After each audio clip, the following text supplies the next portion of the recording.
Hi everyone. I really enjoyed chapter 2 of the Right reading this week because as someone who lives in Korea and has been kind of in a environment teaching English as a foreign language for 4 years now, the range of students that I've worked with in age and English ability has given me a lot of time to reflect on this whole question about what it means to know a language. And, even interacting with a lot of my colleagues who come from other native English-speaking countries, and we have debates about how to pronounce things, or the right way to spell something, or, what would not be considered grammatically correct in one country.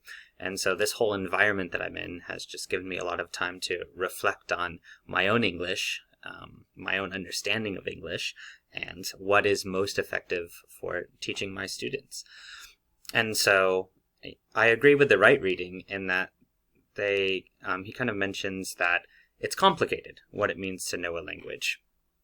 I've learned that, a student could have a really good grip on grammar. They could have a really good grip on the vocabulary of the language, but there will be certain contexts that they just can't transfer those abilities over.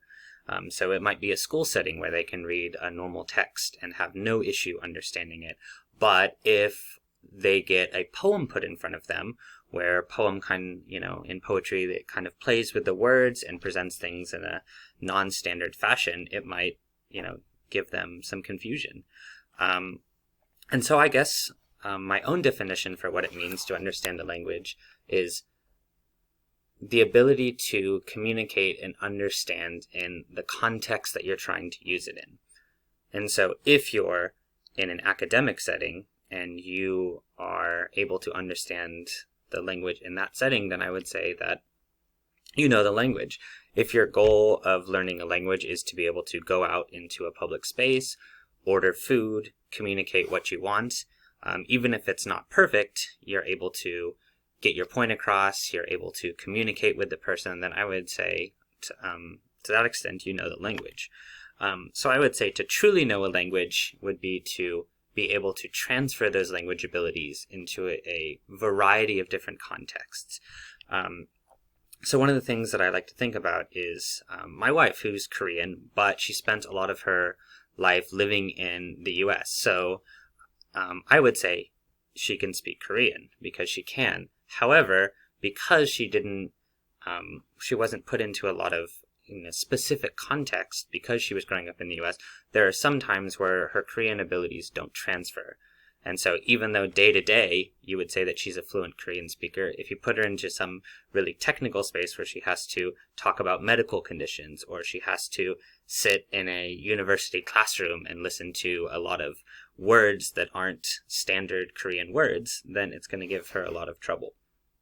And so I think that there's no simple answer for what it means to know a language. I think that you just have to be able to understand things in different contexts. I think one good measure that I've found of seeing how well a student knows a language is through humor. I actually had a really good sample size class of 7-year-olds just a few months ago, because it was 4 students, 2 of whom only learned English in Korea, and I would say all of them are fluent English speakers. 2 of them had only learned English here in an academic setting, while the other 2 were native English speakers because they had grown up speaking English at home. And so while they had no issues communicating with each other, there would be times where I could tell a joke or tell a riddle to them, and because the 2 students who grew up in those native countries had more information and more understanding of certain context and certain idioms and things like that, they were able to understand the jokes or the riddles more than the other students in the class, because they had grown up hearing those things.